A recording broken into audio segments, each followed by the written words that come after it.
Ok, si me llega a trabar, pues me pueden avisar, por favor. Gracias. Bueno, vamos a comenzar con el síndrome de insuficiencia respiratoria. Eh, Antes que nada, pues me gustaría recordar algunos datos importantes, o sea, más que nada valores normales de dos presiones, de la presión parcial de oxígeno, que normalmente se encuentra entre 90 y 95 milímetros de mercurio, que puede variar dependiendo de la bibliografía, llegando hasta 100, ¿no? Y de la presión parcial de CO2, que normalmente es inferior a 45 milímetros de mercurio. Del lado derecho, pues está la curva de disociación de la hemoglobina, en la cual en el eje de las X, pues está la presión parcial de O2, y en el eje de las Y, pues está la saturación de la hemoglobina. Esto está interrelacionado, ¿no? Dependiendo de la presión parcial, pues va a ser la saturación. Entonces, si tú tienes un paciente entre 90 y 95 o entre 90 y 100, y si lo vemos aquí en la curva de disociación, pues el paciente normalmente está saturando entre 97 y 98, que es lo normal. El problema es que hay un punto crítico en el cual pues esta curva empieza a descender de una manera impresionante, que es más o menos a partir del 60, en el cual pues la hipoxia pues se agrava, ¿no? Y pues aparte están estos factores que pues no nos corresponde verlos. En algunas patologías, bueno, en insuficiencia respiratoria aguda y crónica, algunos pacientes pueden estar, tienen presiones parciales de entre 40 y 80 milímetros de mercurio, y pues obviamente pues está comprometida la saturación. Esto pues se realiza a través de una gasometría para determinar el término de hipoxemia.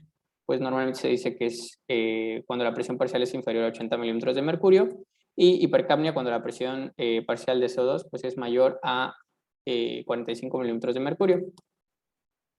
Bueno, dentro de la definición, pues más que una enfermedad, pues es un síndrome que ocurre cuando el sistema respiratorio pues no es capaz de mantener su función principal, que pues básicamente es el intercambio de gases entre la atmósfera y pues el aparato.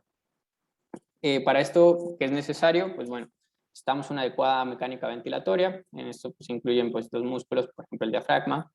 Necesitamos un correcto intercambio de gases y un correcto transporte un transporte sistémico de oxígeno adecuado, que va a estar dado principalmente por el sistema cardiovascular, o sea, por el corazón, por la bomba y por el sistema circulatorio, entre otros componentes como hemoglobina y otras proteínas.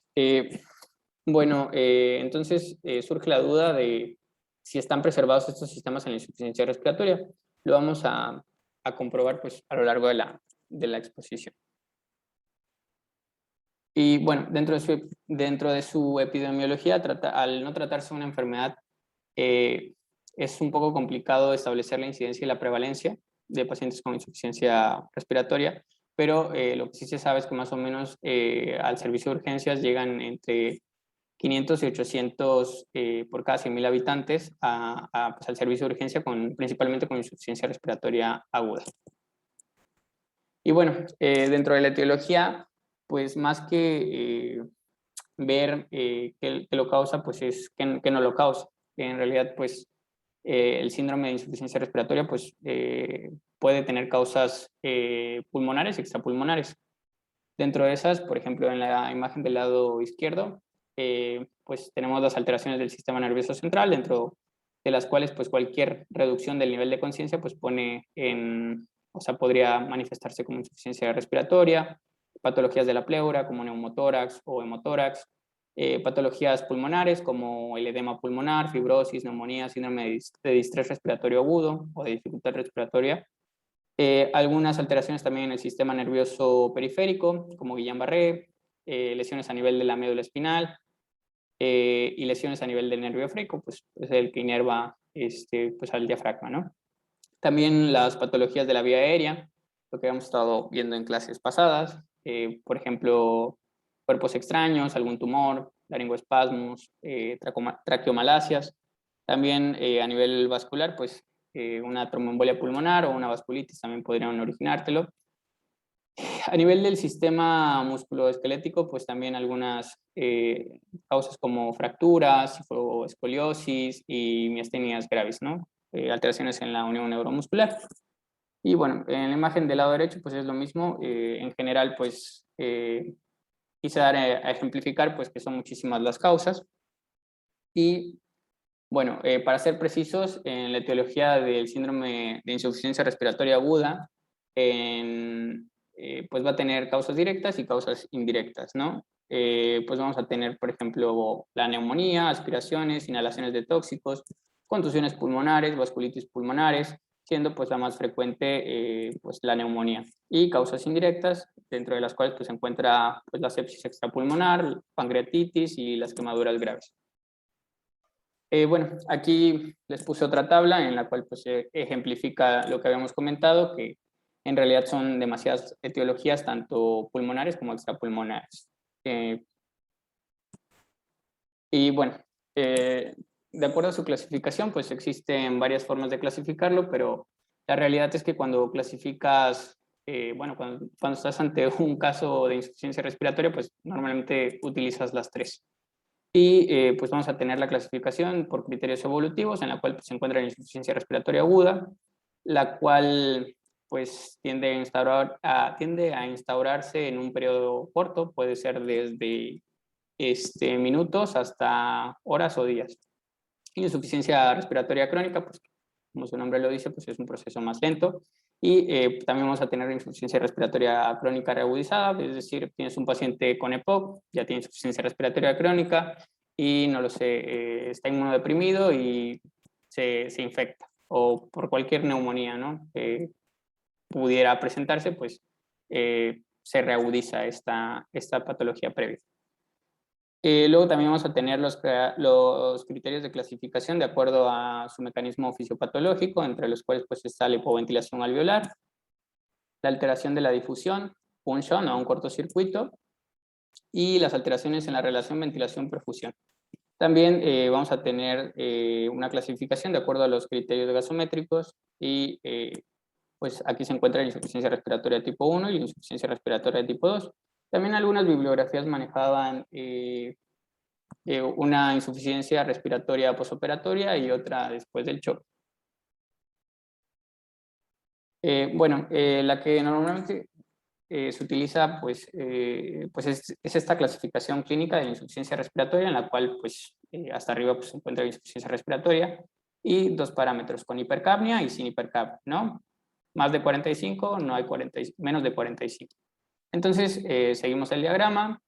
Cuando el parénquima pulmonar está sano, pues debemos enfocarnos pues, a estas posibles etiologías, como es la intoxicación por sedantes del sistema nervioso central, enfermedades neuromusculares, como la miastenia gravis que ya habíamos visto, obstrucciones de la vía aérea, y en el otro extremo, pues cuando el parénquima pulmonar es patológico, pues te orienta hacia EPOC, asma aguda grave, y pues si nos vamos al otro extremo, cuando hay insuficiencia respiratoria sin hipercapnia, pues igual se divide en dos, en enfermedades pulmonares crónicas, dentro de las cuales pues, se encuentra EPOC, asma aguda grave, bronquiectasias y enfermedades intersticiales, y enfermedades pulmonares agudas que se subdividen en localizadas y difusas. Dentro de las localizadas, pues vamos a tener la neumonía, la tromboembolia pulmonar aguda, y dentro de las difusas, pues vamos a tener al edema pulmonar cardiogénico y al síndrome de dificultad respiratoria aguda o síndrome de distrés respiratorio agudo. Ay, es que no encuentro esto. Y bueno, ¿hasta aquí tienen alguna duda? No, papi. Va. Bueno, dentro de los mecanismos fisiopatológicos que les había mencionado en la clasificación, pues vamos a tener 4.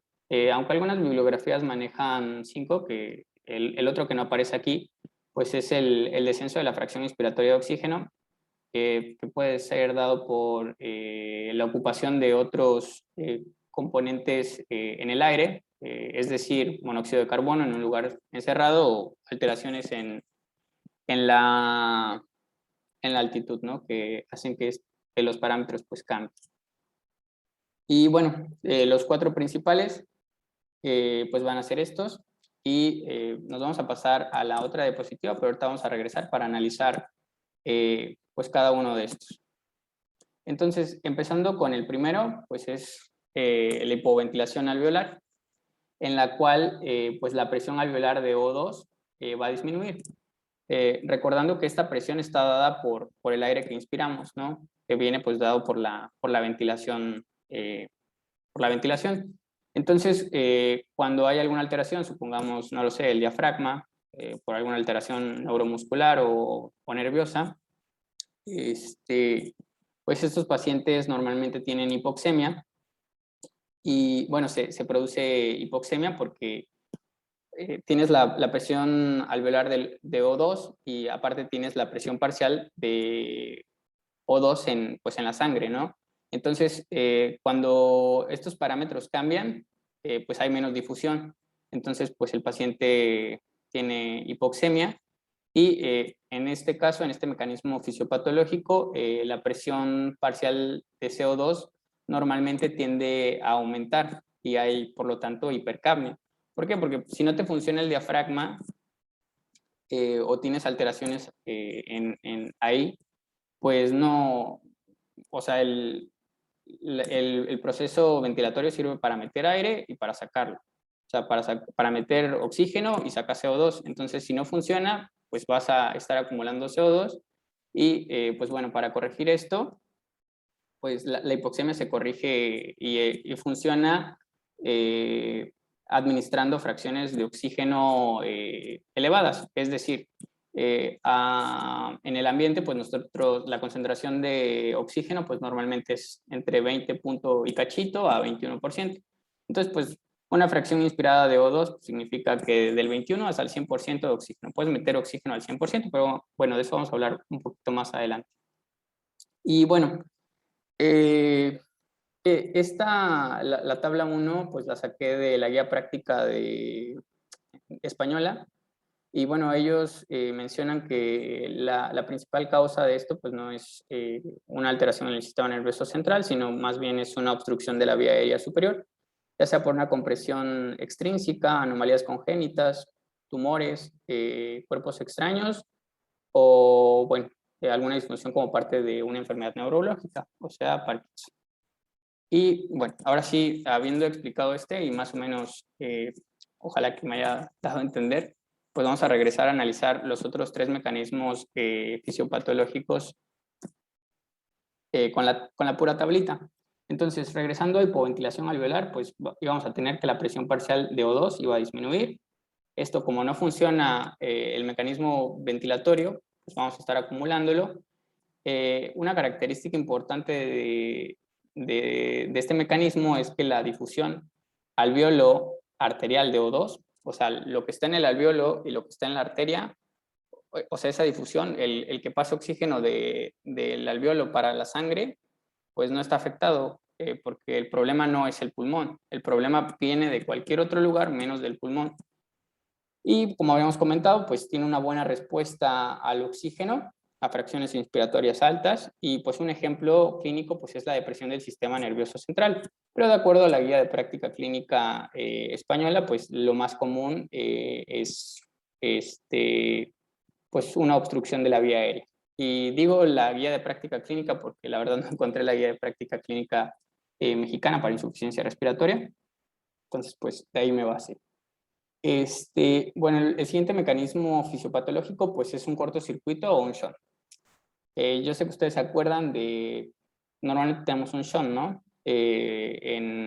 A través de anatómico y fisiológico, a través de las venas de Tabesio, que pues drenan directamente a la aurícula, o no me acuerdo si es al ventrículo, pero pues no, es sangre desoxigenada, ¿no? No pasa pues a través de los capilares pulmonares.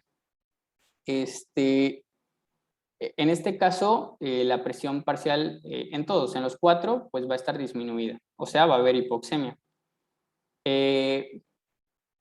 En un cortocircuito, pues la presión parcial de CO2 normalmente disminuye porque si yo tengo una alteración en el pulmón, pero por ejemplo el diafragma todavía me funciona, pues ¿qué hago? O sea, la alteración me va a decir, ok, los quimiorreceptores me van a decir, ok, mira, tienes una alteración de los gases. Y entonces estimulas al centro respiratorio y el centro respiratorio dice, ok, ¿sabes qué? vamos a hiperventilar y tienes taquipnea, y entonces estás sacando CO2 y pues no acumulas CO2, entonces por eso no aumenta.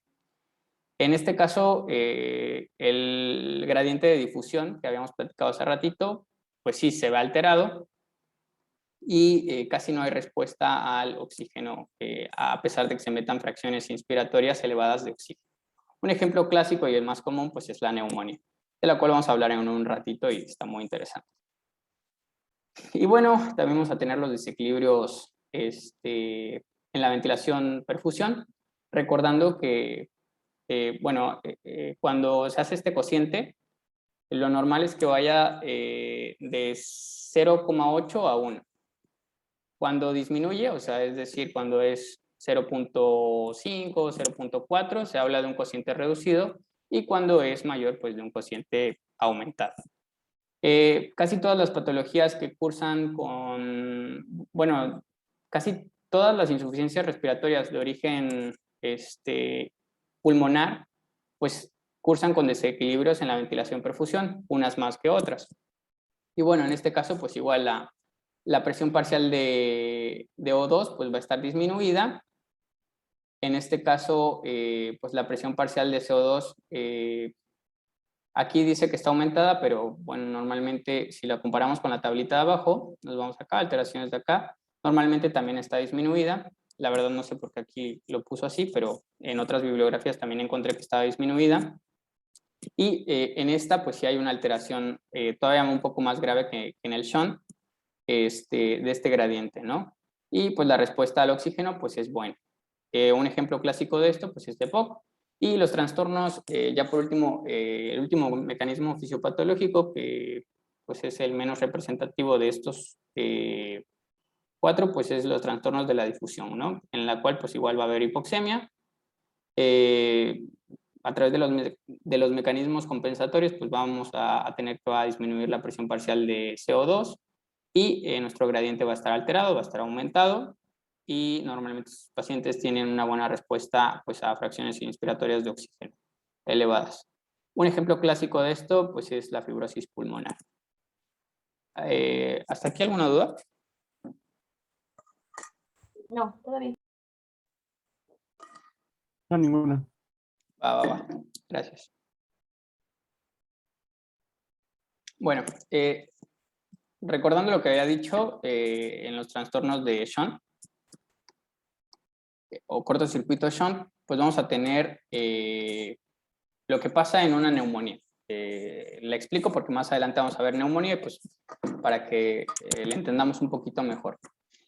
Bueno, normalmente pues en el alveolo no debe de haber agua, y tenemos mecanismos que se denomina aclaramiento alveolar.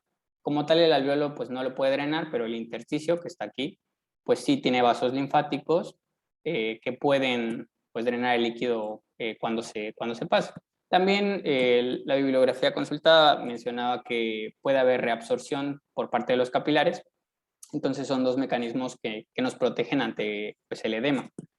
El problema de cuando tienes una infección por neumonía es que tu sistema inmunitario empieza a liberar un montón de citocinas, y estas citocinas van a cambiar la permeabilidad de tu membrana. Es decir, tú tienes en tus células epiteliales, estas son tus células endoteliales, uniones, ¿no?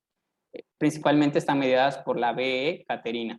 Entonces, cuando tienes una neumonía, pues se secretan estas citocinas y son como unos machetes, ¿no? Cortan esas y todo lo que estaba en mi vaso puede pasar. Pues incluye pues agua, solutos, o sea, electrolitos, leucocitos, plaquetas y moléculas inflamatorias. Y bueno, habíamos mencionado que habían mecanismos de aclaración. Tenemos unas proteínas, o bueno, canales iónicos selectivos, en este caso se llama ENaC. Pues básicamente lo que hace es sacar sodio, y recuerdan, pues si sale el sodio, pues normalmente el agua lo tiende a seguir. También tenemos otros canales no selectivos como SFTR, que es el de fibrosis quística, que lo vamos a ver mañana. También esta ayuda pues a a sacar el agua del alveolo pues al intersticio para que después sea drenado. Y tenemos las acuapurinas, en este caso acuapurina 5, que como tal ella no saca agua, pero mantiene el agua cerca de, pues, de esta bomba y de esta otra bomba. Entonces lo que pasa en una inflamación es que tienes hipoxia porque, pues bueno, no es normal que tengas un montón de agua en un alveolo. Entonces, esta proteína o este canal, hay una desregulación y va a la baja, entonces se expresa menos y pues este canal se va a otra parte, pero o sea, se puede ir pues al centro, pero ya no se expresa pues en la membrana. Entonces ya no tienes una manera de cómo sacar el líquido. Y también van a la baja, las acuapurinas. Y bueno, también hay otro mecanismo. El que tú tengas agua en el alveolo, pues aumenta la presión. La presión pues provoca daño y muerte celular. El problema de esta muerte celular es que no es una muerte celular programada. Por lo tanto, pues es necrosis. Y si cualquier célula se necrosa, el contenido intracitoplasmático, es decir, ATP, por ejemplo, ácidos nucleicos del DNA mitocondrial, pues salen y tu sistema inmunitario, aunque es parte de tu cuerpo, como esas sustancias normalmente no deberían estar fuera de la célula, pues provocas una reacción inflamatoria aunada a la neumonía que ya tenías. Entonces, pues hay más secreciones de citocinas proinflamatorias. Y pues es un círculo vicioso. Y bueno, esta es otra imagen, si tienen tiempo pues la pueden checar, es un poquito más explícita de lo que les acabo de mencionar. Bueno, ¿hasta aquí tienen alguna duda? No, gracias. No, ninguna. Va. Bueno, ya me voy a apurar porque ya me tardé bastante. Bueno, dentro de las manifestaciones clínicas, pues vamos a tener, pues es muy variada, porque como son muchas causas que te pueden originar una insuficiencia respiratoria, pues va a depender mucho de la enfermedad causal o base. Pero en general, pues en un cuadro de insuficiencia respiratoria, pues hay hipoxemia e hipercapnia. Y estas tienden a manifestarse por lo común, más comúnmente en manifestaciones respiratorias, cardiocirculatorias y manifestaciones circulatorias, perdón, neurológicas. Bueno, dentro de esas pues está la taquipnea, aumento del volumen minuto, el uso de músculos accesorios, tiraje intercostal, incoordinación tóraco-abdominal, cianosis central o periférica, disnea, y dentro de las manifestaciones cardiovasculares, pues taquicardia, hipotensión arterial, bradicardia, hipotensión. Y también vamos a tener pues manifestaciones neurológicas, por ejemplo, el exceso de una presión parcial de CO2 elevada, pues te va a provocar lo que se llama encefalía hipercápnica, y en general la hipoxemia y la hipercapnia pues causan, por ejemplo, inquietud, ansiedad, irritabilidad, cefalea, cambios conductuales, somnolencias, en general pues alteraciones del sistema nervioso, ¿no? Y como les decía, esto es más que nada provocado o son mecanismos compensatorios. Por ejemplo, la taquipnea, si tengo insuficiencia, pues le digo al centro respiratorio, oye, ¿sabes qué? Necesito que ventiles más rápido y ventiles más, por favor. Y así, entonces muchas de las manifestaciones clínicas pues son secundarias a mecanismos compensatorios y pues depende mucho de la enfermedad básica. Bueno, dentro de las complicaciones pues vamos a tener las causadas por la enfermedad subyacente, ya las había mencionado, que puede ser muy variado, las causadas por la hipoxemia y las causadas por técnicas terapéuticas empleadas. Es decir, por ejemplo, si tú administras oxígeno al 100% por mucho tiempo, pues el oxígeno medicinal, pues al final de cuentas es un medicamento y pues tiene efectos, ¿no? Entonces, uno de estos es que si no lo metes con un humidificador, pues la mucosa se reseca y pues puedes tener ahí sangrados por epistaxis, que ya lo habíamos visto, Y también, por ejemplo, cuando el paciente se complicó y la mejor opción es intubarlo, ventilación invasiva, pues cuando haces una traqueostomía, pues estás rompiendo la barrera epitelial y pues está susceptible pues a que algún patógeno pueda entrar por ahí. Bueno, dentro del diagnóstico, pues bueno, vamos a tener que hacer una buena historia clínica. Por ejemplo, si te llega un paciente que tiene, que al realizarle la historia clínica, pues te das cuenta que tiene antecedentes de hipertensión y no está tratada, probablemente este paciente desarrolle una insuficiencia ventricular que al final de cuentas hace acumulación de líquido pues, en la aurícula izquierda, y esto al final de cuentas como queda atrapado, pues aumenta la presión hidrostática de la circulación pulmonar y provoca un edema cardiogénico, ¿no? Por eso es importante, por ejemplo, hacer una buena historia clínica. Dentro del examen físico, pues van a ver signos que habíamos visto en el cuadro clínico que pues te van a orientar hacia una probable insuficiencia respiratoria, como esta taquipnea, apnea, descoordinación tóraco-abdominal, cianosis central o periférica y deterioro del nivel de la conciencia. Pues generalmente pues, se realiza una exploración cefalocaudólica, pues en la cual evalúas la piel para ver si no hay cianosis y así puedes ir en el orden que lo establece el examen físico. También se checan signos vitales y pues los mecanismos compensatorios que habíamos visto pues se pueden ver reflejados, por ejemplo, pues en los signos vitales, ¿no? Como taquipnea o hipertensión y cosas por el estilo. Y también vamos a tener exámenes auxiliares, como es el caso de la gasometría. Para que tú diagnostiques a un paciente con insuficiencia respiratoria, la única manera de estar 100% seguro es a través de un examen gasométrico. En la actualidad, pues, para comodidad de los pacientes y también por costos, se utiliza la pulsioximetría, que como tal no, pues nunca va a reemplazar una gasometría, porque pues tiene que ver más que nada con la saturación de la hemoglobina. Pues sí sirve para evaluar más o menos a lo largo del trastorno, pues evaluar que también está evolucionando el paciente y ese tipo de cosas, pero en general pues nunca va a sustituir una gasometría porque no te da ni el pH ni el metabolismo, ¿vale? Y la única manera de decir que un paciente tiene insuficiencia respiratoria es a través de una gasometría.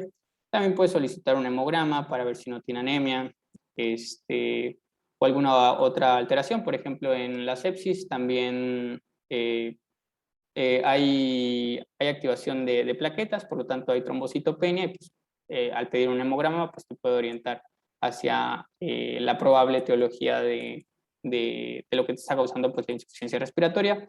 La creatinina y urea es importante porque si tú tienes una insuficiencia renal, por ejemplo, obviamente va a haber acumulación de urea y de líquidos en general. Entonces esto puede aumentar las presiones hidrostáticas y como tal causarte una insuficiencia respiratoria secundaria a, por ejemplo, un aumento de las presiones pues, en la circulación pulmonar, que te va a provocar un edema y, pues, por lo tanto, insuficiencia respiratoria. Y así, también pues, los exámenes radiológicos, como los que estuvimos viendo pues, en días anteriores, te pueden orientar, por ejemplo, hacia EPOC o alguna otra alteración que pudiera producir pues, el síndrome.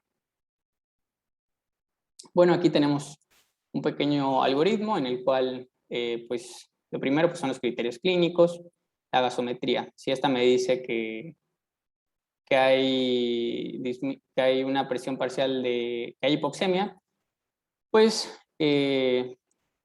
seguimos el algoritmo y dice insuficiencia respiratoria aguda y evaluamos si la presión parcial de CO2 es normal o está baja o si es el caso contrario, si está alta.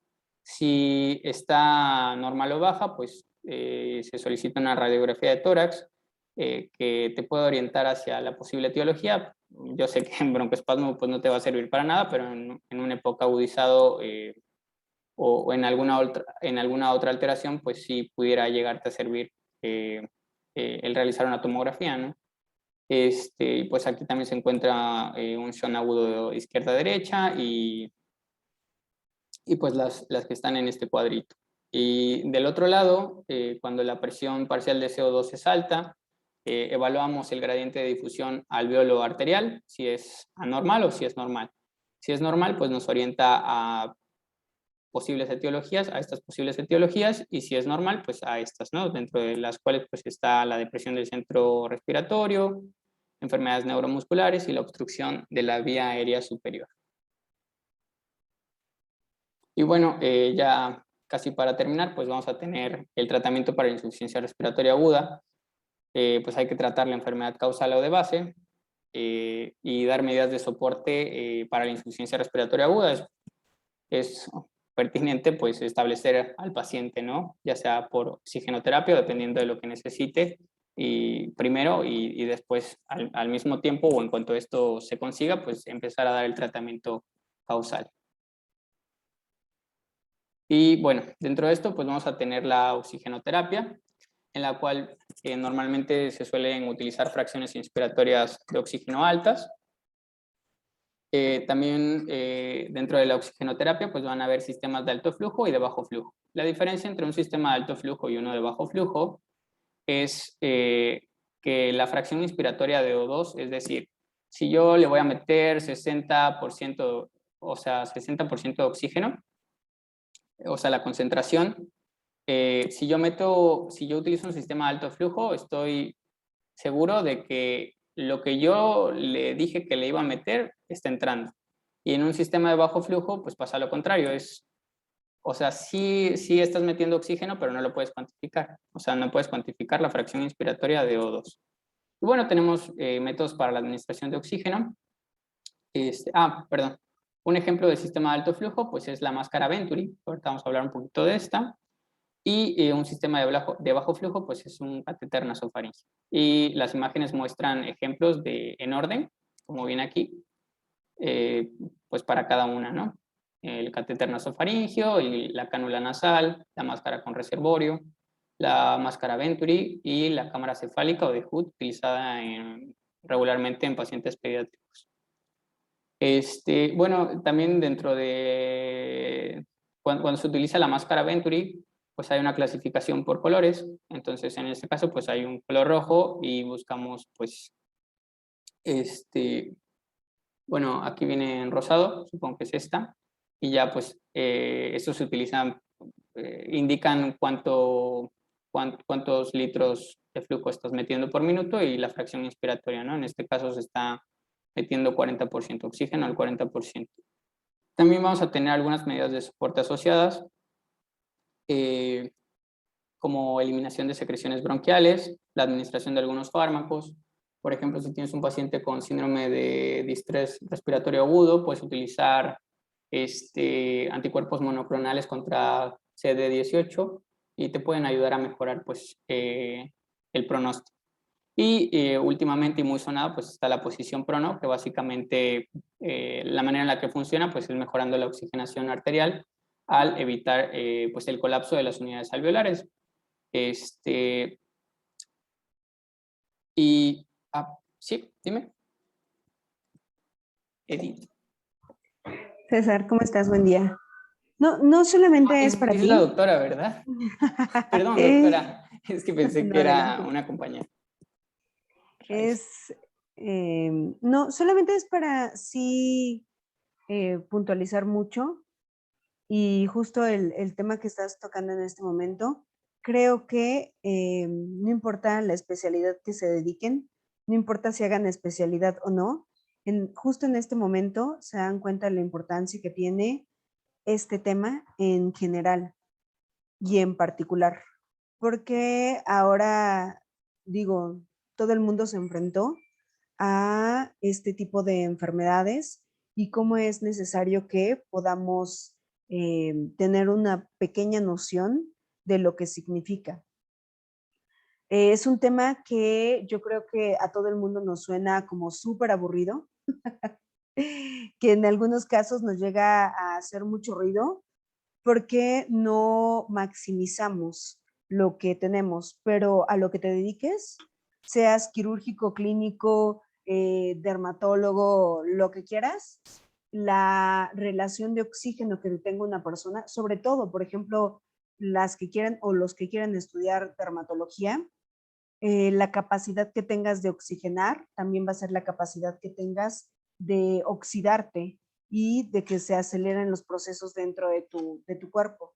Entonces, sí es súper, súper importante que lo lean, que lo lean continuamente, porque ahora todo el mundo entró a área COVID, no importaba a qué fueses. Y, por ejemplo, en este hospital, quien está a cargo de las áreas COVID son médicos generales, porque es un hospital de urgencias quirúrgicas y los quirúrgicos obviamente pues no tenemos mucha noción de esto. Y quien vino a participar de lleno fueron médicos generales. Entonces es la importancia de, hay muchos de sus compañeros, generaciones, 1, 2, 3, 4 generaciones antes que ustedes, bueno, porque ustedes están muy chiquitos, pero que están a cargo de los pacientes COVID. La importancia, porque esto, si SARS se presentó hace 11, 20 años, les digo, a ustedes les va a tocar su propia pandemia. Entonces tienen que aprender muy bien esto, saberlo, utilizarlo y sobre todo si se van a dedicar a un aspecto clínico o quirúrgico, no conozco todavía a un quirúrgico, cirujano o, bueno, que no sea cardiotorácico, por ejemplo, o vascular, que esté al pendiente de la saturación de oxígeno en su paciente dentro de quirófano. Y muchos no le toman importancia. O sea, si un paciente está saturando el 90% en un posquirúrgico inmediato, como que dicen, ah, bueno, está vivo y está respirando. Pero el proceso de cicatrización que puede existir con altos flujos, como que lo pasan como, ah, bueno, está bien, ¿no? Y creo que eso es algo que deberíamos de tener todos en mente, ¿sale? Entonces, solo por eso, César. Solo para cambiar el tono de voz, porque ya vi que muchos están así de, uy, ¿sale? Y para que pudieras tomar un poco de agua. Pero vas muy bien. Adelante, Gracias, continúa. gracias, doctora. Disculpe porque dije su nombre así. ¿Por La verdad es tutearme? que cuando... Sí, perdón, es que cuando estoy exponiendo me concentro y se me olvida lo demás. Perdón, una Esos disculpa, son doctora. 2 minutos al día que me siento joven. Puedes hacerlo. Vale, vale. Gracias, Muy bien, doctora. gracias. No, adelante, continúa. Y ya, pues bueno, ya para terminar, pues tenemos pues la ventilación invasiva y la no invasiva. Para no seguirlos aburriendo, ya nada más vamos a ver lo de insuficiencia respiratoria y crónica y ya, tratamiento y ya, los dejo. Bueno, dentro de las indicaciones para el tratamiento de la insuficiencia respiratoria crónica, pues está recomendado, por ejemplo, si tienes un paciente con EPOC, dar, suministrar oxígeno más o menos de 1 a 2 litros a través de una cánula nasal que va a ser proporcionada por un concentrador de oxígeno, un cuadrito de esos que se pusieron muy de moda. Y pues entre más horas se utilice el concentrador, pues es mejor el resultado para evitar la progresión de algunas enfermedades como hipertensión pulmonar, por ejemplo, o cor pulmonar.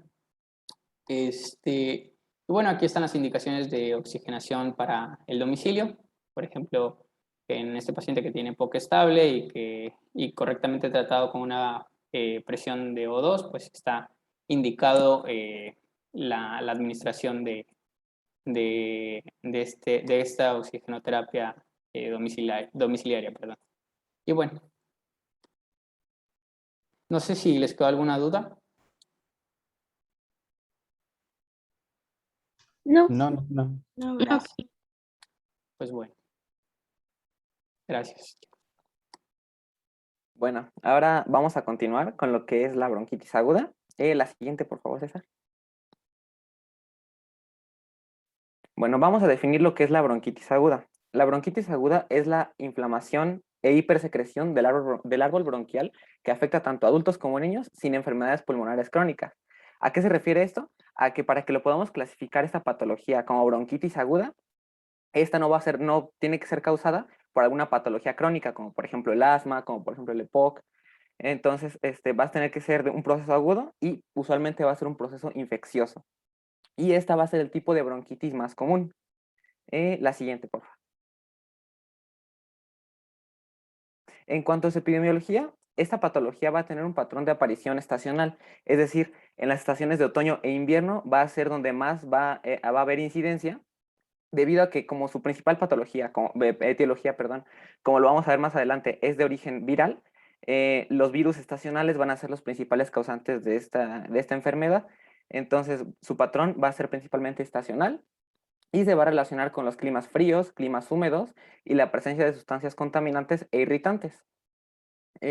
También va a afectar aproximadamente a 5% de los adultos al año y de los cuales 90% va a acudir a recibir atención médica.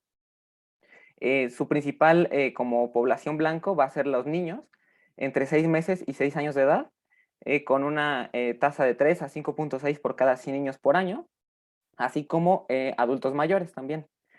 Y va a afectar del 40 al 60% de los adultos fumadores mayores a 40 años, principalmente porque pues ya van a tener o bien alguna patología crónica que se puede agudizar con una bronquitis aguda, o porque simplemente tengan pues más probabilidades de infectarse con ese tipo de cosas, ya que tienen su vida aérea comprometida.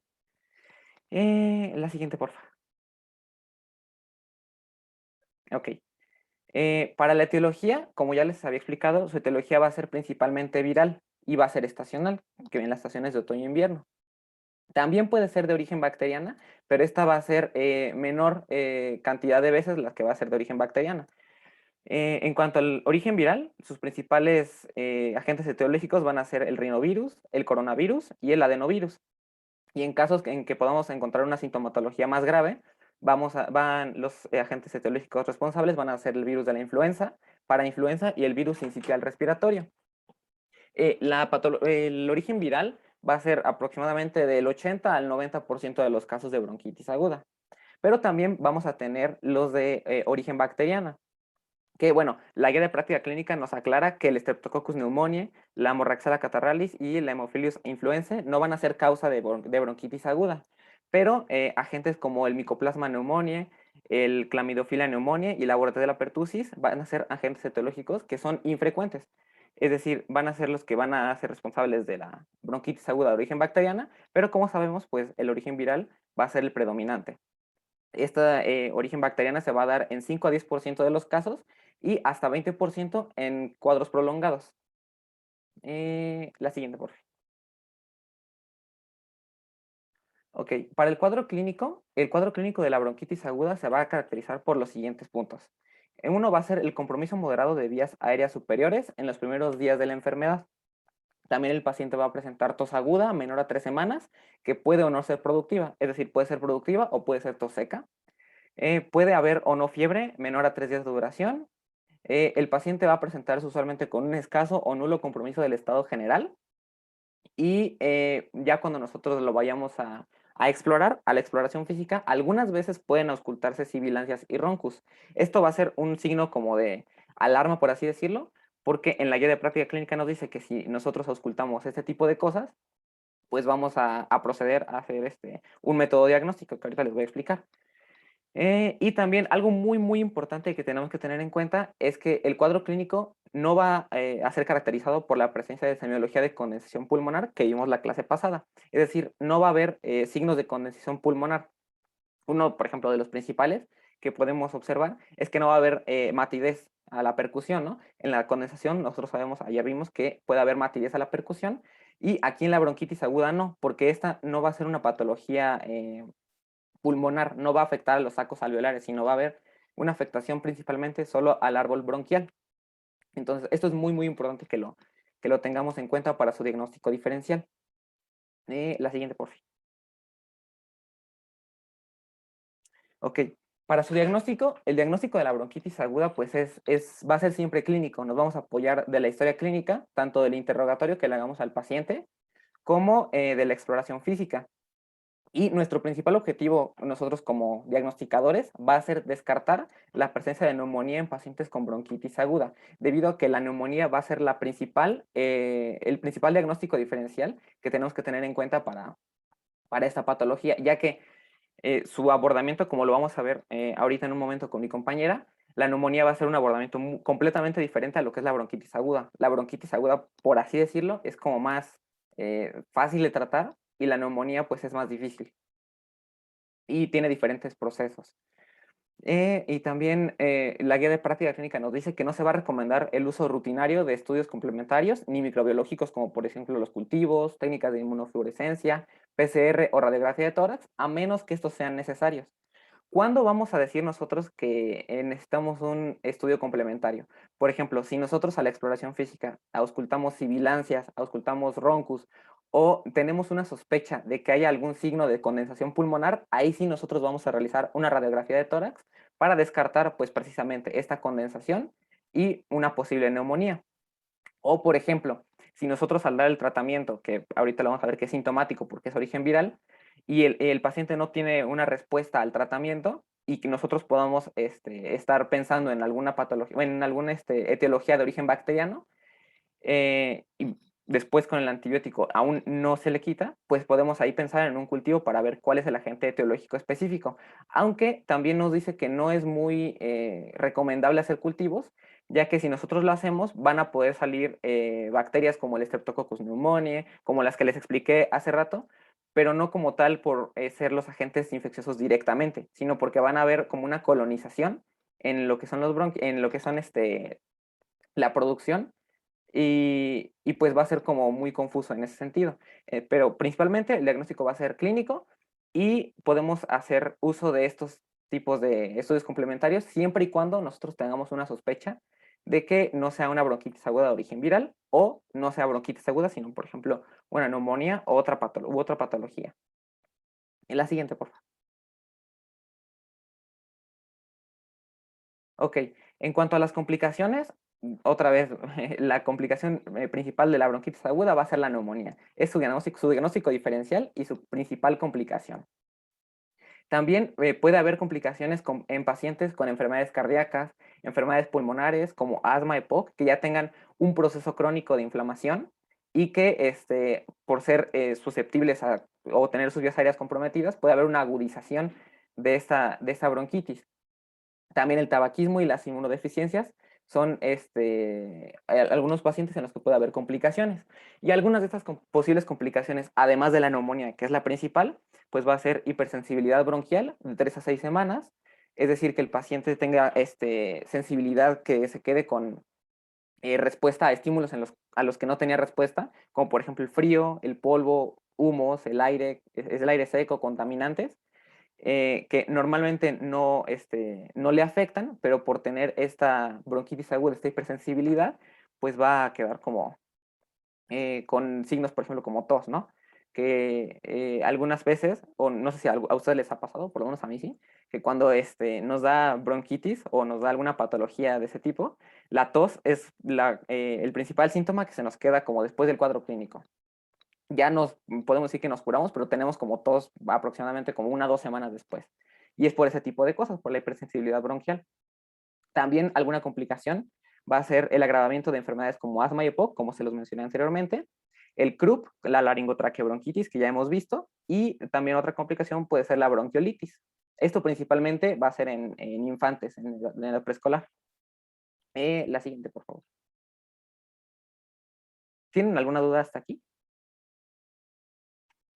No, Yo vi. No.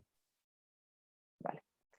Bueno, entonces, ahora para el tratamiento, la guía de práctica clínica nos va a poner distintos puntos que son de gran importancia saber. El primero es que no se recomienda el uso rutinario de antibióticos, ni de forma inmediata ni de forma tardía. Principalmente porque la etiología es de origen viral, por eso no se va a dar antibióticos. Y además no se va a dar como de manera sistemática antibióticos a todos los pacientes que nosotros tengamos sospecha que tienen bronquitis aguda, porque su relación beneficio y efectos adversos va a ser va a ser escasa, ¿no? No va a haber casi efectos beneficiosos a comparación con los efectos adversos, como pueden ser pues efectos principalmente del medicamento o el más importante, que es la causa de resistencia bacteriana por usar antibióticos pues de manera inadecuada. También no va a recomendar el uso de corticosteroides inhalados ni de inhibidores de la neuraminidasa para esta patología. Y también otro punto que quise resaltar de la guía de práctica clínica es que dice que no hay evidencia a favor o en contra de aumentar los fluidos en la bronquitis aguda.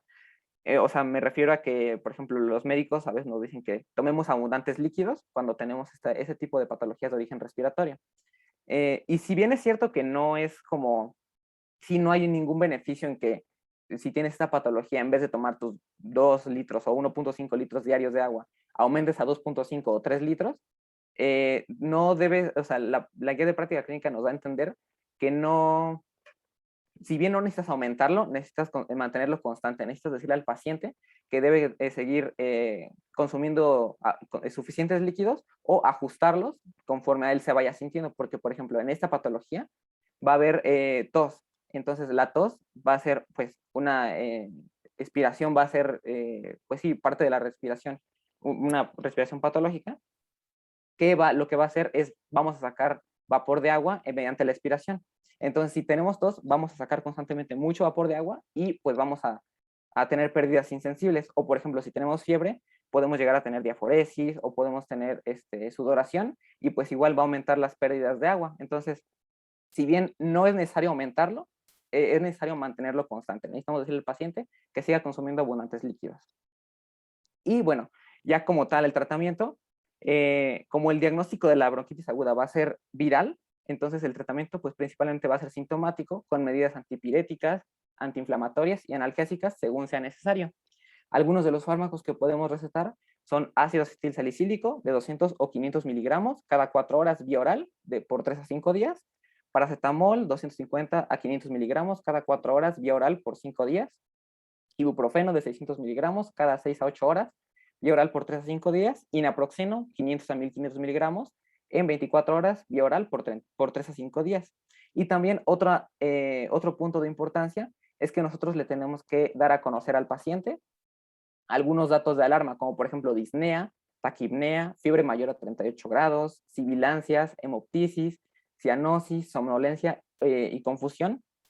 Y en su caso, en caso de que él presente estos síntomas, que vuelva a acudir a la consulta al hospital para una revaloración para descartar ya sea una infección agregada o ya sea una complicación como puede ser la neumonía. La siguiente, por favor. Y en caso de que nosotros tengamos la sospecha de que sea una bronquitis aguda por infección bacteriana, es decir, con el tratamiento sintomático, no después de unos días no tuvo resolución su enfermedad, y que nosotros estemos pensando que puede ser una infección bacteriana, entonces ahora sí vamos a dar antibiótico, que bueno, principalmente va a ser amoxicilina con ácido clavulánico, 500-125 miligramos, cada 8 horas vía oral por 7 a 10 días. Y en caso de que nuestro paciente sea alérgico a la penicilina, pues podemos dar eritromicina, 250 a 1000 miligramos cada 6 horas, vía oral por 7 a 10 días. La siguiente, por favor. Y ahora sí, bueno, este es un diagrama de flujo como haciendo resumen de todo lo que les acabo de explicar. Y bueno, si nosotros vemos que el paciente llega con compromiso moderado de vía aérea superior, con tos aguda que persiste menos de 3 semanas, sí puede llegar con fiebre o no, menor a 3 días, y un escaso o nulo compromiso del estado general, entonces, bueno, vamos a hacerle la exploración física. Y si a la auscultación hay sibilancias y o estertores, o en toda la exploración física vemos alguna sospecha, o nosotros tenemos sospecha de que tiene signos de condensación, entonces vamos a estar indicados para realizar una radiografía de tórax, para pues descartar posible síndrome de condensación o neumonía o todas esas patologías. En dado caso de que la radiografía de tórax no sea normal, vamos a realizar un diagnóstico diferencial con otras patologías pulmonares y lo vamos a enviar al siguiente nivel de atención. En caso de que la radiografía sí salga normal, de que no haya signos de condensación, o no escuchemos a la auscultación sibilancias estertores y no tengamos sospecha de pues, el síndrome de condensación, ahora sí vamos a proceder con el tratamiento inicial, que es el sintomático.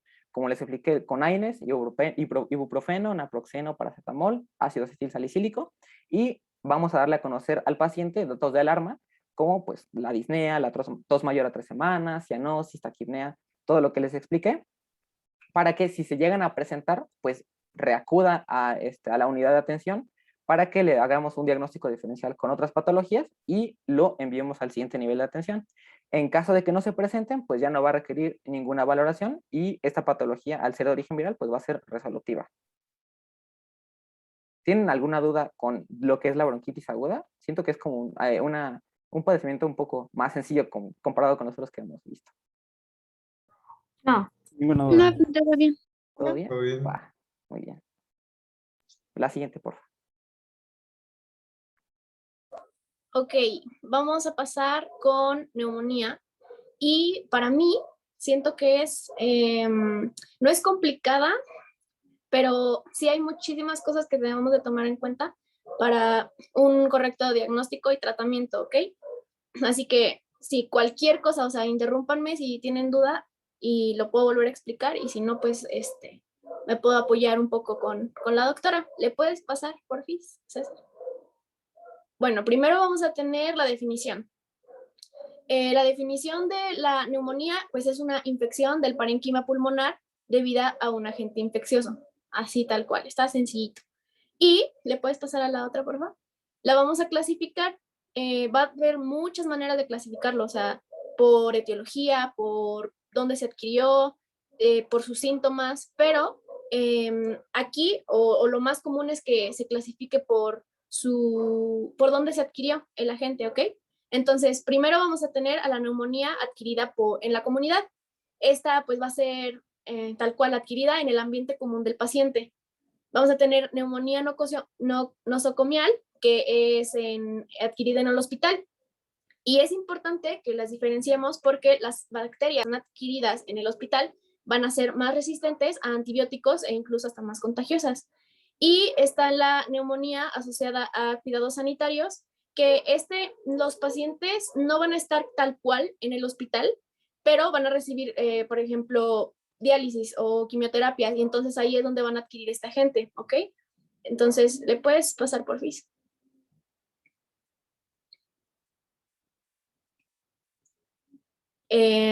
Vamos a empezar a hablar de la epidemiología.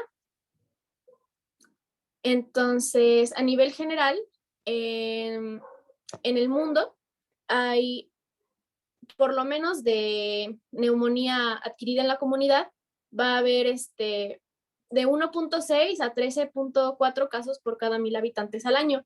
Y en México va a oscilar entre 3 y 8 casos por cada 1,000 habitantes al año. Y encontré también datos de España de 5 a 11 casos por cada 1,000 habitantes al año, y esto lo quise poner porque bueno, en Europa en general hay más resistencia de antibióticos por parte de los agentes, ¿ok? Estados Una Unidos, pregunta, 18. Lilian. Sí. ¿Tú por qué crees que la incidencia es mayor en Europa que en México, por ejemplo? ¿Qué tiene que ver? Porque, bueno, vamos a tener algunos factores. Siento que en Europa la comunidad europea es más, digamos, más ¿Sí? de más edad. Aquí somos Ajá. más personas jóvenes. Entonces, justamente les iba a comentar que uno de los factores predisponentes es que las personas sean mayores de 65 años, que sean varones también, o sea, el que tú seas varón es como predisposición a que adquieras una neumonía, y también las estaciones, principalmente el invierno, pues va a ser predisponente. Entonces también en Europa hace muchísimo frío, la mayor parte del año, entonces por eso vamos a tener una mayor incidencia que en México y también pues en Estados Unidos. ¿Le puedes pasar a la otra, porfis?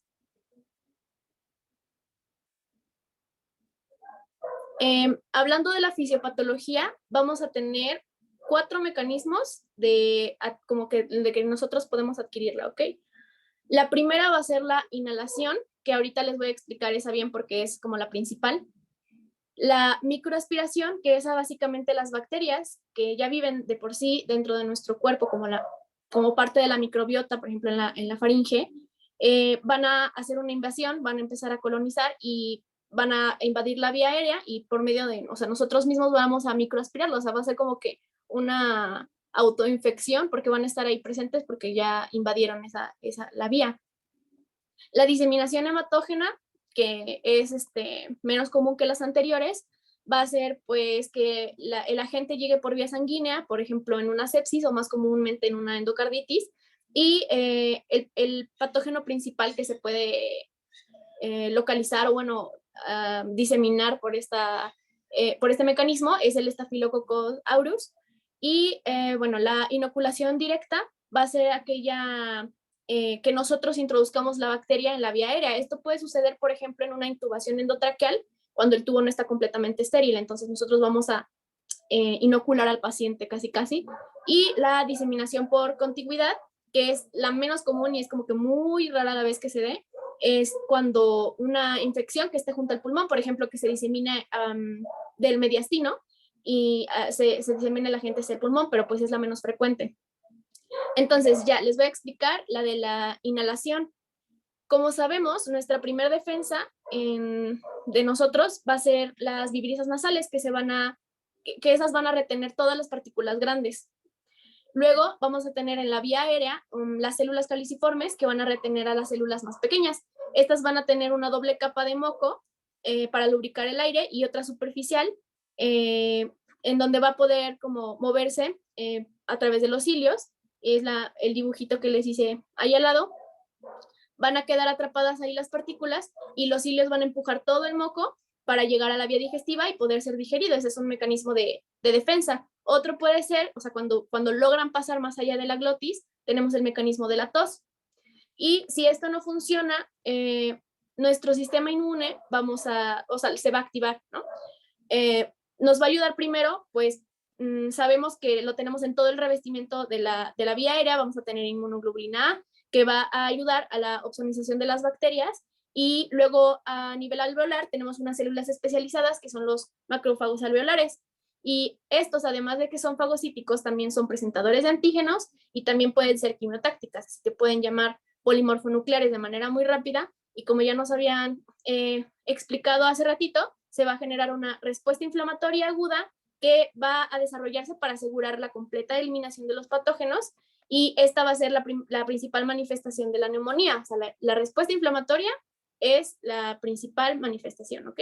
Y esta va a consistir en una infiltración neutrofílica y en la exudación de las proteínas plasmáticas y va a afectar preferentemente a los alvéolos.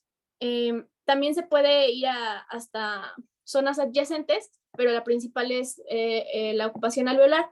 Y va a haber un exudado en los alvéolos, lo cual va a provocar este shunt del que nos hablaba hace rato César, en el que vamos a tener un alvéolo bien perfundido. O sea, si se dan cuenta están normal la perfusión con sangre, pero va a estar mal ventilado, o bueno, va a tener una hipoventilación. Y bueno, esto nos va a dar por consecuencia pues nuestra neumonía. ¿Alguna duda hasta aquí? No, No, ninguna.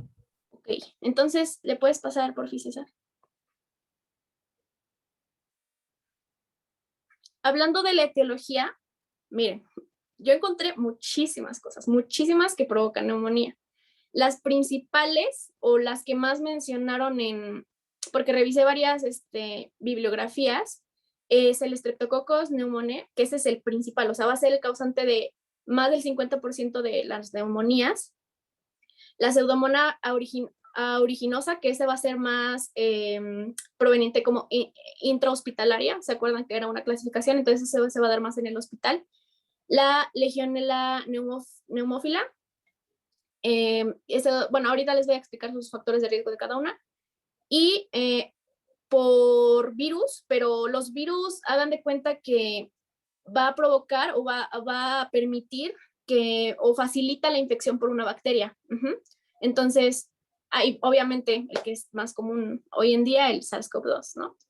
Entonces, el estreptococo no tiene como tal un factor, o sea, no necesita un factor de riesgo tal cual para desarrollarse, pero sin embargo, para mencionar algunos de estos es el tabaquismo, inmunosupresión, asplenia y comorbilidades. ¿Por qué? Pues porque si tú fumas o si tú estás inmunocomprometido, vas a disminuir esas barreras de las que yo ya les había hablado hace ratito, que son como, pues sí, de defensa. Entonces, las vas a tener como mal y entonces eso va a propiciar que te enfermes. La pseudomonas aeruginosa se da más en el servicio de urgencias, bueno, no, ¿cómo se llama?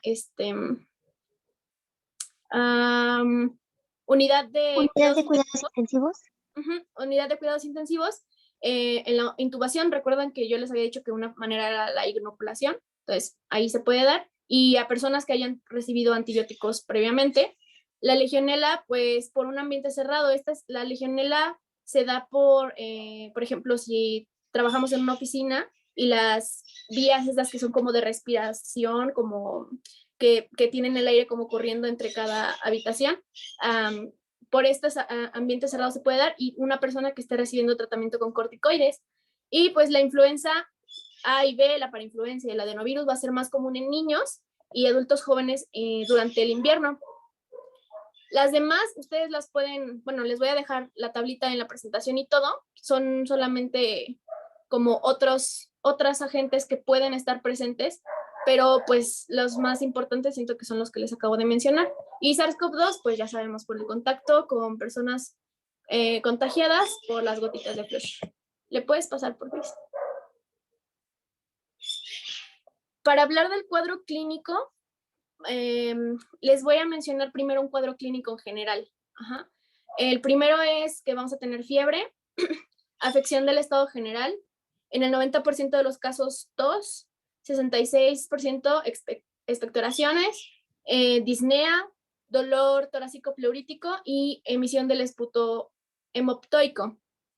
Ahora, va a ser bien importante que tengamos en cuenta que en los adultos mayores no vamos a tener un cuadro tan evidente como el que les acabo de enseñar, ¿ok? En los adultos mayores vamos a tener un cuadro de confusión, disminución del nivel de la conciencia, descompensación de alguna enfermedad crónica que ellos tengan, o y va a ser, vamos a tener una ausencia de fiebre, o sea, es la más frecuente en los adultos mayores.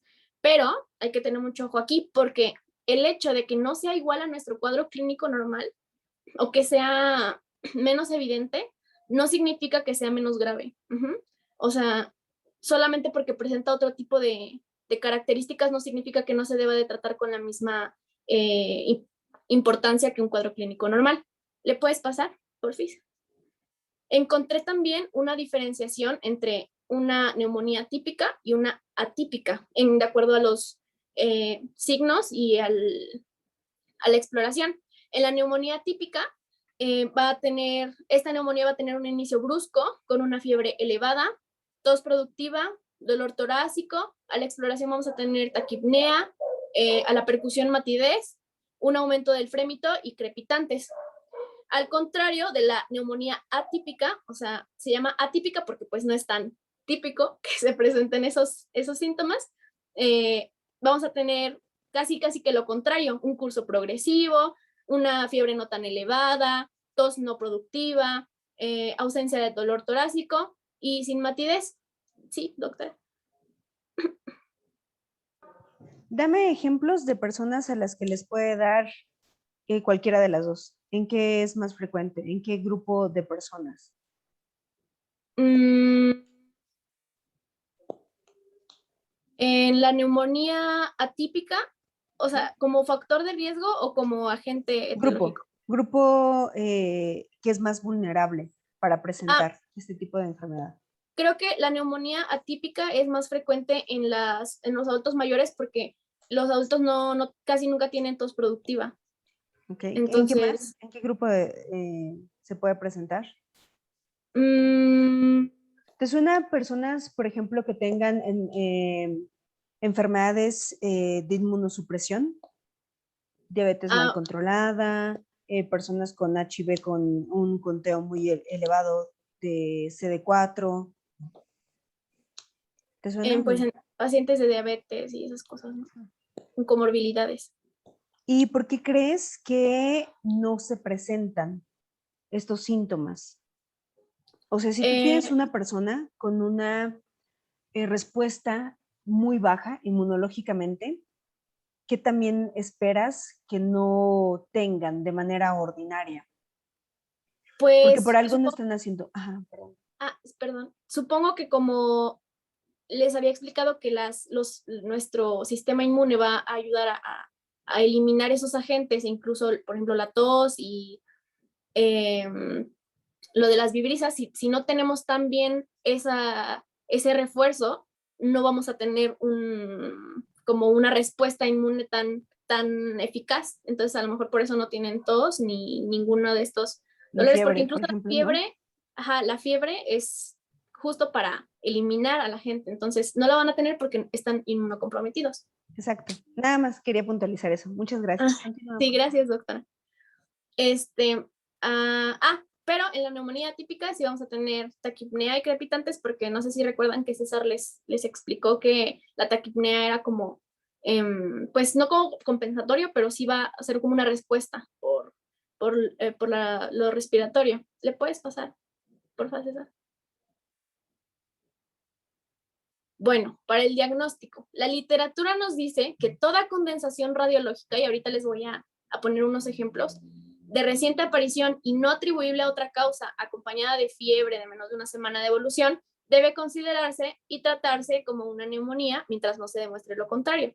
Sin embargo, nosotros ahorita acabamos de aprender que no todos los pacientes van a tener una fiebre, etcétera. O sea, este cuadro, bueno, el diagnóstico va a variar muchísimo dependiendo de la etiología y dependiendo del tipo de neumonía. Entonces, lo que sí, para diagnosticar sí o sí una neumonía, aparte de nuestros signos, va a ser un estudio radiológico. Se recomienda una anteroposterior y una lateral. ¿Le puedes pasar una, César, por favor? Aquí les puse algunos ejemplos. No lo tomen tal cual como una clasificación porque como que van de la mano. La neumonía, por ejemplo, la lobar, les voy a tratar de rayar aquí. Como su nombre lo dice, va a estar solamente en un lóbulo del pulmón. Entonces, esta neumonía lobar se va a caracterizar porque solamente se ve una condensación en una parte, no en todo el parénquima. Es lobar o alveolar. Entonces, por ejemplo, yo no voy a saber qué etiología tiene mi paciente solamente con ver el estudio radiológico, pero sí puedo saber a qué tipo de neumonía me estoy enfrentando. Y conforme los años o conforme la experiencia, podemos ir descubriendo como hallazgos, sí, en los estudios radiológicos, pero no vamos a estar 100% seguros. Por ejemplo, encontré que el Streptococcus pneumoniae le gusta más enfocarse en las bases pulmonares. Entonces vamos a encontrar condensación acá. Y, por ejemplo, el Mycoplasma pneumoniae va a estar en los ápices. Pero bueno, esto no es 100% seguro, siempre se debe de complementar con otro estudio. Y en la neumonía alveolar vamos a encontrar un signo que se llama broncograma aéreo, que si pueden ver de este lado, voy a tratar de rayarlo, se ve tal cual el bronquio, ¿ven? O sea, sigue pasando el aire por ahí, solamente está dañando el parénquima, no se mete con los bronquios. Entonces, por ejemplo, lo que decía Rafa hace rato, o sea, si la bronquitis es de los bronquios, pues no vamos a tener este signo de broncograma aéreo, o sea, no se va a ver el aire ahí, radio lúcido. También tenemos otra como la bronconeumonía, que esta es la que está acá abajo, va a estar como parchado, o sea, vamos a tener condensaciones en varias áreas como parchadas. Luego la neumonía intersticial, antes de pasar a la necrotizante, que esa tal cual solamente está en el intersticio, pero se ve como una en todo, o sea, en una diseminación o una condensación como así, nada más como si fuera, yo lo veo como si fuera neblina, así. Y la neumonía necrotizante, esa va a ser ya por cuando tenemos en radiología, sí, ¿Alguien sabe cómo se llama? ¿Cómo se le dice ese signo? ¿A la neumonía necrotizante? No, al intersticial. Ah, mm, Lo han escuchado mucho últimamente, o lo debieron de escuchar mucho. ¿No es el de ¿Pulido? sexualización de flujos? No, otro. ¿Alguien Cristales más dijo? rotos, ¿no? ¿Cuál, perdón? Vidrio roto, ¿no? Cristales, Sí, algo así. despulido, Gracias, doctora. pero sí, justo. Y así es como se ve SARS-CoV-2. ¿Sale?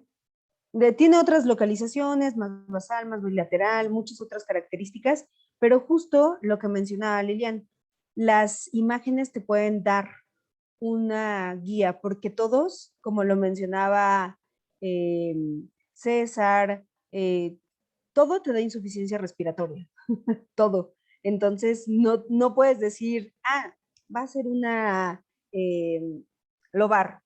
No, pero sí las imágenes te van a guiar y te van a conducir, al igual que la historia clínica.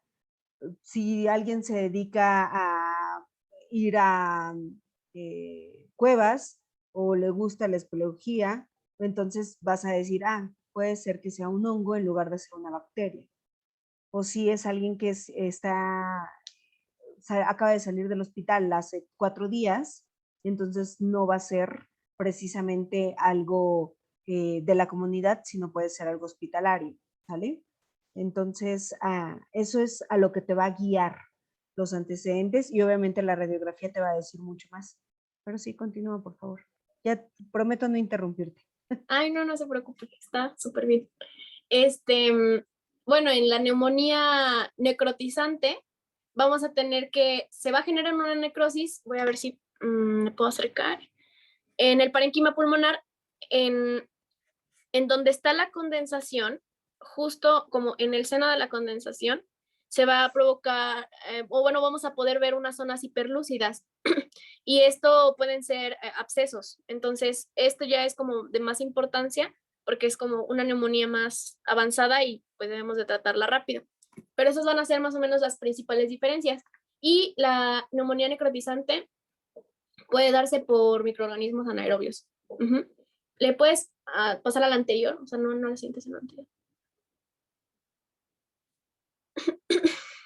Bueno, a partir de ahorita, nuestro principal objetivo va a ser ver qué agente etiológico está causando nuestra neumonía. Nosotros, como ya sabemos, el principal va a ser el neumococo, pero pues puede variar, ¿no? Como ya les mostré en la tablita, puede ser cualquier otra cosa. Dependiendo, obviamente, también basándonos, por ejemplo, en nuestra historia clínica. Por eso es muy importante preguntar antecedentes, de dónde es, porque hay algunas bacterias que son, que se pueden dar por el contacto con el ganado y ese tipo de cosas. Entonces, ya después de haber hecho nuestra historia clínica, vamos a empezar a sospechar. Entonces, podemos hacer una tinción de Gram. Esta sí va a ser útil para el Streptococcus pneumoniae, pero no tan útil para Mycobacterium pneumoniae, Legionella o virus respiratorios. Y también no va a ser tan eficaz si el paciente ya recibió antibioterapia previamente, pues porque no se va a ver tan fácil, ¿no? En el cultivo, en la tinción. También podemos ver podemos hacer un hemocultivo, que de por sí se debe de realizar en todos los hospitalizados por neumonía. Y pues sí es un poco más específico, pero igual, en algunas no se va a poder distinguir, en algunos agentes. También tenemos la detención. Sí, doctora. Prometí, pero lo siento. Tienen que saber que cuando llegues por historia clínica, tienes que pedir un cultivo especial para hongos, que es muy distinto que para bacterias, y por eso te funcionan mucho las tinciones. Si tú llegas y pides una tinción y marca Gram, entonces pides cultivo para bacterias. O sea, también tiene que ver la historia clínica, pero si no, entonces tendrías que pedir un cultivo si ves que es una paciente con algo característico, que sea inmunosuprimida, etcétera, y que que ya vayas con sospecha para una neumonía atípica, entonces puedes pedir un cultivo para hongos. Pero si no tiene nada de eso, entonces podrías pedir que fuese algo ya más específico para virus, por ejemplo, una PCR o algo por el estilo. ¿Sale? Muy bien, gracias, perdón. No, no se preocupe, doctora.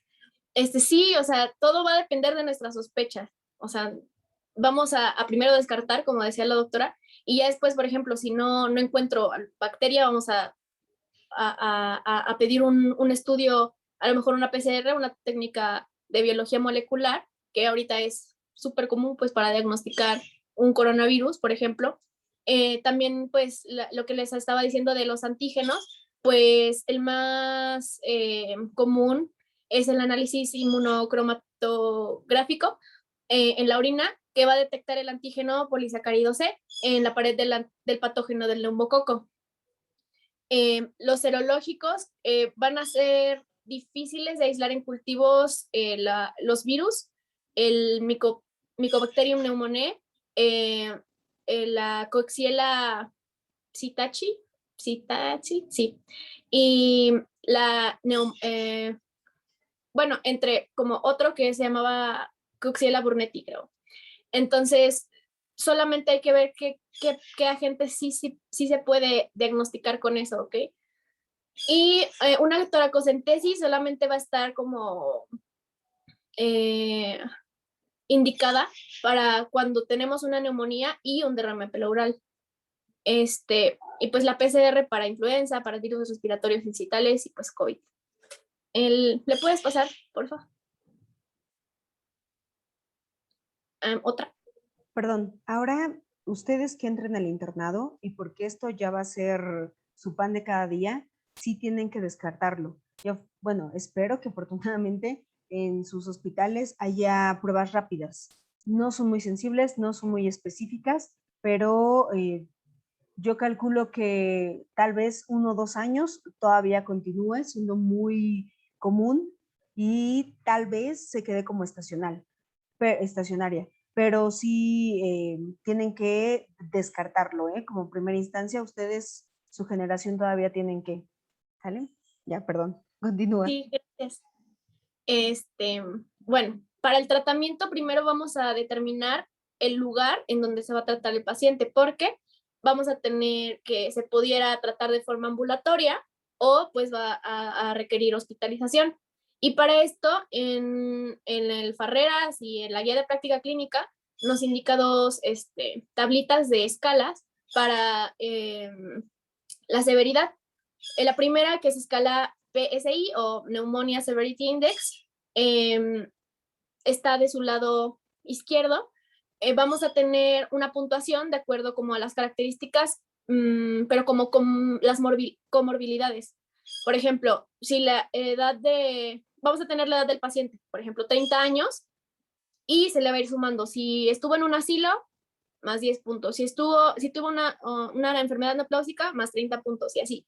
La única característica donde vamos a restar es si la paciente es mujer. Por ejemplo, si tuviera 30 años igual, pero es mujer, le restamos 10 puntos. Porque recuerden que un factor es que sea hombre. Entonces, pues que sea mujer, a lo mejor le quita un poco de puntuación.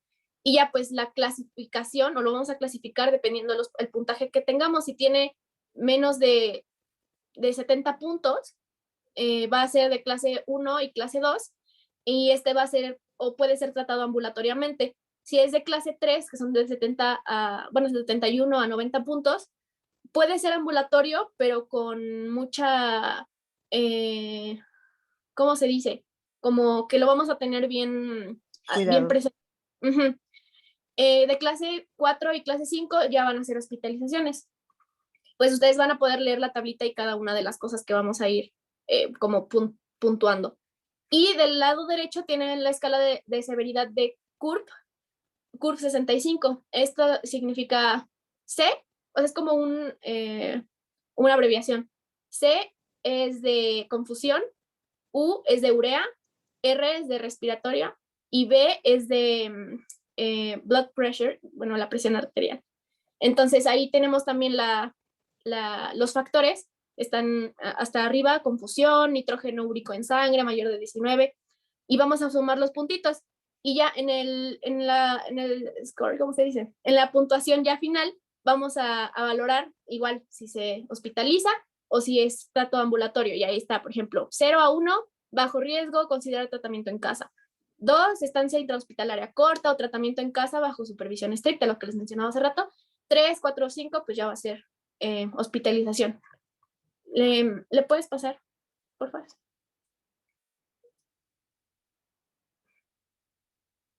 Aquí está igual un diagrama que explica lo mismo lo que les acabo de explicar, solamente ir diagnosticando, y si es leve, moderado, severo, va a ser ambulatorio o en un hospital. ¿Le puedes pasar? Y bueno, para el tratamiento, a ver, va a depender de la etiología, obviamente. También encontré que puede ser clasificada, o sea, por ejemplo, tratamiento ambulatorio va a ser clasificada entre la neumonía típica y la atípica. Lo principal que tenemos que tomar en cuenta es que no debemos de dar penicilinas o macrólidos en monoterapia, porque pues los agentes se pueden volver resistentes. Entonces, ¿qué vamos a tener? En una neumonía típica, un betalactámico más un macrólido juntos o una quinolona solita. Entonces, como betalactámico podemos tener una amoxicilina más ácido clavulánico de 2 gramos cada 12 horas o una cefuroxima de 500 miligramos cada 12 horas.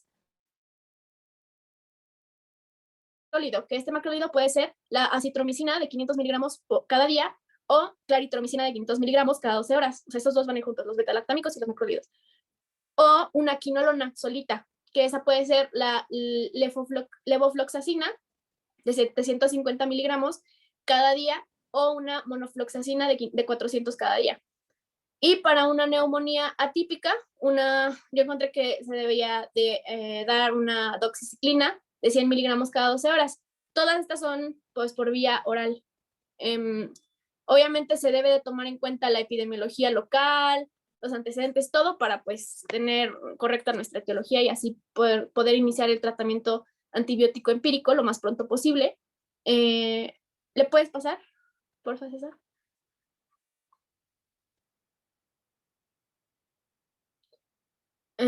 Para el tratamiento hospitalario, yo encontré que se debe de dar cefalosporinas de tercera generación intravenosa. Esta puede ser la ceftriaxona, 1 gramo cada día. Luego amoxicilina más ácido clavulánico, 1 gramo de 1 gramo de amoxicilina y 200 miligramos de ácido clavulánico cada 8 horas, más un macrólido, que eran los que ya les había comentado hace ratito, intravenosa.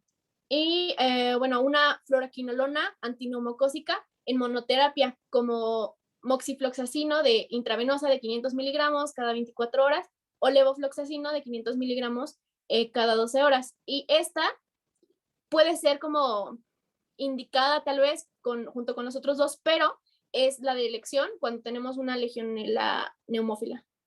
¿Le puedes pasar, por favor? Si tenemos un paciente con neumonía en unidad de cuidados intensivos, las dosis van a ser más altas, van a ser igual que las de la hospitalización, pero con dosis más altas. De la cefalosporina, en lugar de 1 gramo van a ser 2 gramos y siempre va a estar asociada con un macrólido intravenosa o con una fluoroquinolona de antineumocócica, como les había dicho antes. Y también se recomienda darle oseltamivir 75 miligramos cada día vía oral. Y yo leí que el pronóstico de nuestra neumonía va a ser, va a permanecer la fiebre, si es que presenta fiebre o febrícula, va a permanecer por lo menos entre los próximos 2 o 3 días.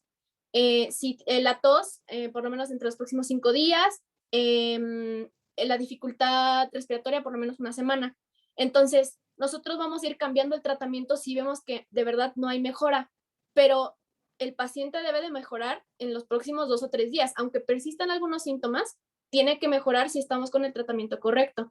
Entonces, no porque vean, o sea, la tos sigue, quiero cambiarle, o sea, no. tenemos que tomar en cuenta que va a seguir, pero tal cual, si ven que de verdad no mejora, pues deben de volver a hacer estudios para ver si no es otro agente. Y pues ya, eso es todo. ¿Le puedes pasar a la próxima? ¿Alguien tiene alguna duda? Yo solamente por puntualizar cosas, recuerda que todas las escalas son diagnósticas, establecen un tratamiento o te guían hacia un tratamiento y emiten un pronóstico. Obviamente, si tienes una escala con una baja puntuación, puedes tener un tratamiento ambulatorio, el pronóstico va o tiende hacia la mejoría y habla de que el paciente no está tan grave. Cuando ustedes tengan oportunidad de tratar un paciente con una neumonía, si es de manera ambulatoria, aquí es cuando entra la relación médico-paciente, explicarle al paciente lo que acabas de decir. 3 días va a continuar teniendo fiebre, sí, es normal, por eso es que vas a dar un tratamiento con por ejemplo, paracetamol, y que lo vas a establecer con horario por esta situación. Si después de 3 días persiste, como bien lo explica, se cambia el tratamiento. Y si ustedes creen que es un paciente con factores de riesgo aumentado, sugerencia, tomen cultivos. Los cultivos actualmente son económicos. La única desventaja que presenta es que la respuesta es muy elevada en cuanto a tiempo. De 3 a 5 días estás teniendo un resultado de un cultivo. Entonces, si lo tomas en el día 1 que ves al paciente, bien, al día 3 vas a tener un resultado. Pero si lo tomas en el día 4, ya cambiaste el antibiótico y no está funcionando. Entonces, solamente pacientes con factores de riesgo. Si tú sabes que es alguien como ustedes, joven, atlético, que tiene una alimentación moderada y lo puedes resolver con cualquier antibiótico. Amoxicilina, ácido clavulánico sí es lo más frecuente, lo más utilizado, pero si, no sé, es por ejemplo una bolita de alguien de ustedes de 90 años que ya tiene diabetes, hipertensión y que ya tiene 68 en tu puntuación, tómale un cultivo. Día 1, ¿sale? Porque eso va a hacer la diferencia, sobre todo porque las personas adultas se deterioran mucho. Puede ser que no hagan fiebre, pero sí alteren mucho el estado de conciencia. Entonces, estén muy, muy atentos a eso. Signos de alerta en personas adultas y niños, alguien lo puso en el chat, sí, hay que ser muy conscientes de explicarlo. ¿Sale? Sobre todo porque una neumonía sí puede matar a una persona. Una neumonía maltratada. ¿Alguna duda, pequeños? Gracias, doctora. No. No, creo que ya eso fue todo. No sé si alguien tiene algo más o algún aporte que hayan leído o algo así. Preguntas. Lean mucho SARS-CoV-2. Yo creo que para ustedes en el ENAR van a preguntar mucho. De verdad. Es algo que desestabilizó mucho, que yo calculo que todo el siguiente año, bueno, yo no solo yo, ¿verdad? Afortunadamente no es solo mi opinión. Los artículos dicen que todavía era lo estimado 3 años en lo que se establecía una pandemia de esa magnitud. Por el tipo, solamente hay 2 opciones, o todos se enferman o todos se vacunan. Por la velocidad en la que está mutando o haciendo sus variantes, solamente hay de esas 2 opciones, entonces espero que sean los de las vacunas. Y si se infectan, que se den cuenta, porque muchos de ustedes se habrán infectado y no se habrán dado cuenta, a menos que las primeras o hayan perdido, bueno, hayan tenido anosmia o una alteración de estas, pero si no, no creo que pase a mayores con ustedes, afortunadamente. ¿Sale? ¿Alguna duda, pregunta? Yo tengo una duda. Había mencionado mi compañero en el tema de bronquitis que no se recomendaba el uso de corticosteroides, pero por ejemplo, en algún caso que fuera así como ya a lo mejor con algunas complicaciones, tampoco se puede como pues recetar o algo así o algún broncodilatador. Sí, los broncodilatadores sí, aunque no todos tienen esteroides. ¿Cuál conoces tú que no tenga esteroide y es el más famoso?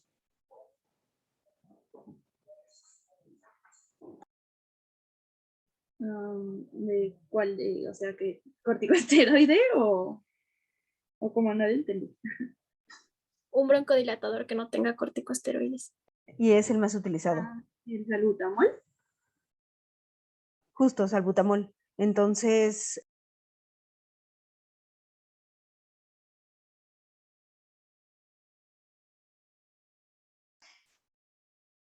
creo que ya hay alguien que conoce al doctor Jason o de mis rotantes. Ah,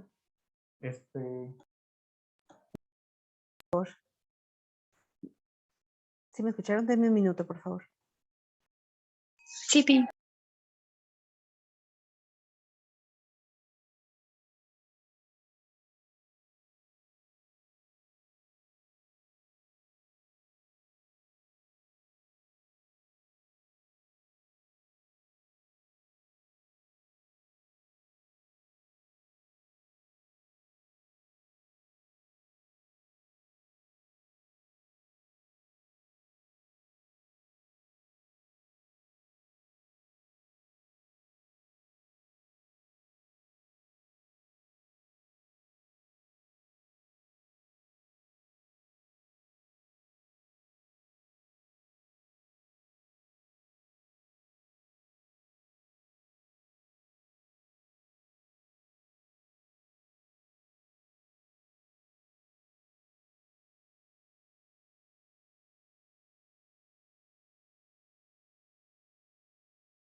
Bueno, ¿sí? ¿Pequeños? Hola. Ok, listo, perdón. Te decía, puedes utilizar algún broncodilatador, salbutamol. De hecho, lo van a utilizar muchísimo. Lo van a utilizar sobre todo en pacientes con datos de insuficiencia respiratoria. Inicialmente en el servicio de urgencias pueden tener mucho acceso a él. Van a encontrar sus contraindicaciones. En muchos pacientes puede causar taquicardia, puede causar muchos efectos no deseados. Lean los efectos no deseados de los medicamentos más comunes que van a estar utilizando. ¿Sale? ¿Alguna otra pregunta, duda? Bueno, ¿sí respondí o no? Gracias. Y por ejemplo, de los corticosteroides, en este caso, ¿por qué no está como recomendado? Es que me entró la duda, porque hace no mucho tiempo me dio, bueno, tuve así bronquitis, incluso hasta me pusieron los corticosteroides intramuscular. Y ahorita que comentó eso mi compañero, sí dije, ah, caray. Pequeña es el meme más utilizado en esta pandemia. O durante todo, que todos los médicos te dan ceftriaxona, dexametasona en una unidosis o multidosis. No todo se debe de utilizar. Sí, ¿por qué lo hacen o por qué lo hacemos? Uno es porque es el medicamento que te resuelve la vida, el esteroide, para lo que sea. Utilizas en caso de emergencia, pero lo utilizamos para todo. ¿Por qué? Un paciente que te va a exigir cuando te vea, sin fiebre, sin dolor y que regrese a su vida en media hora. ¿Qué es el medicamento que lo puede hacer? Un esteroide. Entonces, si un médico que descubre esto lo hace de manera rutinaria, los pacientes van a ir con ese médico. Sí o sí, y ustedes lo van a ver. Es algo, algo que utilizan mucho todas las personas. Yo voy con ese médico porque ya sé que me va a dar una inyección y que me va a recuperar en 2 segundos. ¿Quién sí lo puede utilizar? Tal vez tú, que no tienes ninguna enfermedad, que no te va a pasar nada más si te aplica, pero si estamos frente a un paciente diabético, hipertenso, hipotiroideo, que no está bien controlado, los efectos no deseados de este tipo de medicamentos va a ser muy malos y en algunos casos letales. El porcentaje de hipotiroidismo que camina en México es muy alto. Y si tú das un esteroide a un hipotiroideo, puedes causar una tormenta tiroidea o cualquier trastorno de estos. ¿Cómo te vas a dar cuenta? Cuando suceda, cuando lo apliques y cuando suceda, ¿sale? Porque la cantidad de personas en México que va de manera rutinaria después de los 50 años a hacerse un chequeo al menos 2 veces es menos del 1%. Entonces sí es importante que ustedes le expliquen al paciente por qué razón no. Cuando apliquen esteroides, traten de hacer un mini consentimiento en su consultorio, ¿sale? Es muy importante, porque los pacientes tienen que entender los efectos no deseados del medicamento. Sí, pero por eso, Dulce, por eso pasó lo que pasó. Gracias. No de nada. ¿Alguna otra duda, pequeños? No, Pi. Ok. Ninguno, doctora. Perfecto. Muy bien. Muchas felicidades, pequeños. De verdad, lean mucho esto a lo que se dediquen. ¿Sale? Respiratorio es algo que les va a salvar la vida. Literalmente. ¿Ok? Muy bien. Entonces, el lunes igual nos podemos ver a las 10, ¿verdad? Y aplausos al equipo. Sí, doctora. Sí, Pi. Perfecto. Entonces, tomen con moderación, usen cubrebocas, lávense las manos todo el tiempo y no saluden a sus papás. Ah, bueno, no, sus papás ya tienen vacunas, ya pueden abrazarlos. Ok. Nos vemos, cuídense Sí, mucho. doctora. Nos vemos. Gracias. Gracias, Luego, doctora. bye. Hasta Bye. luego. Bye. Hasta luego, doctora.